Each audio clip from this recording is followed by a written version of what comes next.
spend that money there and not spend it back within the community. So that leaves the community worthless. Yeah, but if you don't have anyone sitting down there to be able to speak up for you, that's why I always say I'm the mayor of the ghetto. Yeah. Because I go down there and I love my people. Mm-hmm. My people have been victimized. Mm-hmm. They're the victims.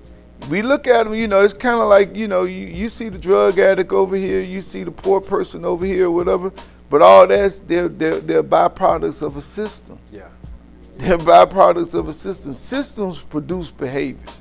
Don't let anyone fool you and stuff. A wide receiver in the red gun offense going to catch a whole lot of passes. Right. Because they throwing on first and third down. That's the system.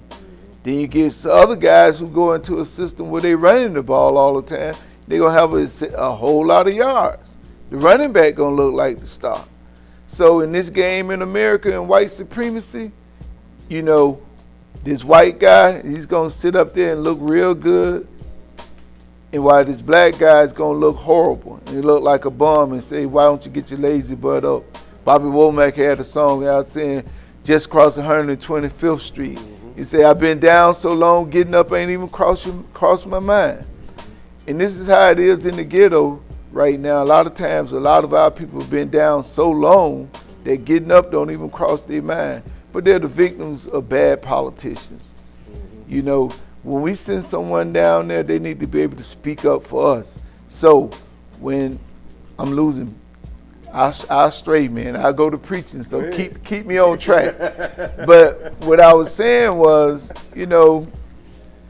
anytime communities look a certain way based upon the representatives, this is solely based upon the representatives. Remember, we come back to what I said, politics is the distribution of economics.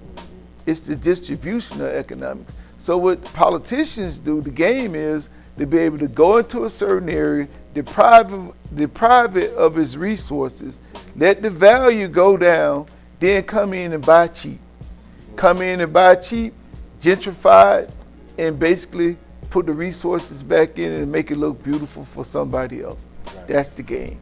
And until we get someone down there to speak for us on a collective basis, instead of doing things on an individual basis, looking in saying, I'm getting down here, I need to get with these folks, and I'm gonna get mine, and I'm gonna get away from my people. Got to have somebody who love you. I told them down there one particular time, and I can remember this true story.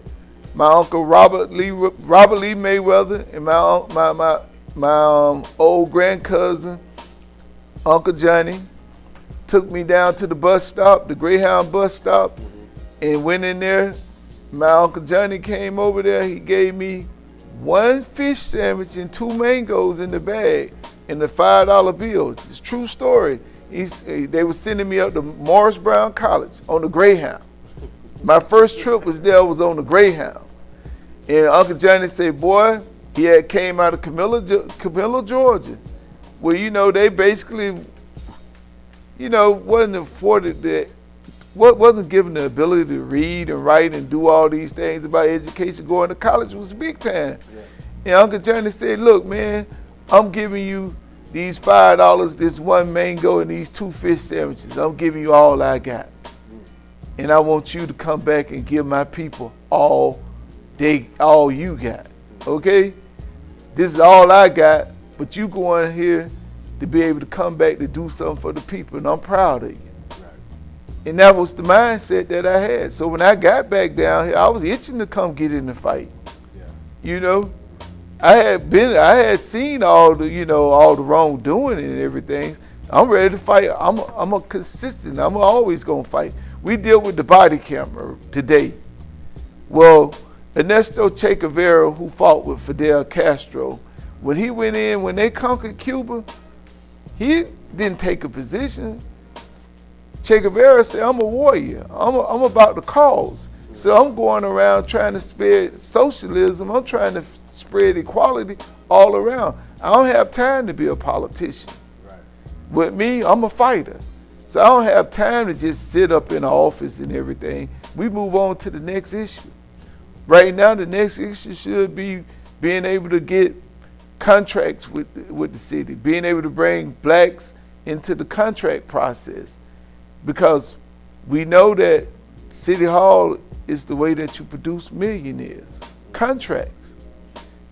While we're running up to Atlanta, we don't have to run to Atlanta. Yeah. When Maynard Jackson came into Atlanta, there were no blacks with contracts and everything. He fought for blacks to be able to get the contracts within the city and to be able to make the millionaires, to be able to make the city of Atlanta the way it is. We could do that within us. Yeah. We don't have to run up to Atlanta. And we could do it right here. And we have people who could do it. I think that we need to be able to put people like Patricia Faircloth as the next mayor, because she has the ability. But we also need to be able to have an agenda behind her to be able to push her in that direction and be able to stand with her.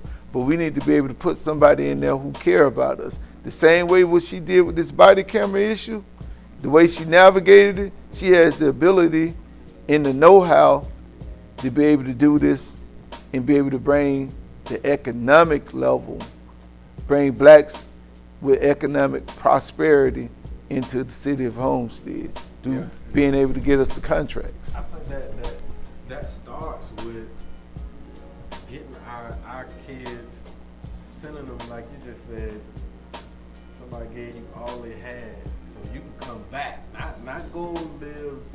Like we got this theory, this story down here that we want our kids, our youth to get away from it. Mm-hmm. And I always tell them, man, go be a lawyer, be a doctor, be a dentist, get some kind of professional degree, but come back. Mm-hmm. Come back. It's like just with my generation alone, you got so many successful people, but they all in Alabama and Mississippi and Georgia and Tennessee, Kentucky. They all over the place. Mm-hmm. So think about it, all of us as a collective. We grew up here. All of us, we got that education, experience, and came back to where we grew up to. Instead of now, like that's the resource. That's just like a business coming into a community, setting up a business, taking money out of the community, not giving back. We do the same thing with our kids. Yeah. If we raise them here and we give them this story that getting away from here is better than coming back, then we making our own community worse. We got to change that narrative and tell these kids, go, be successful. Study hard, party hard in college, have your fun, but bring that knowledge back and be active in the community.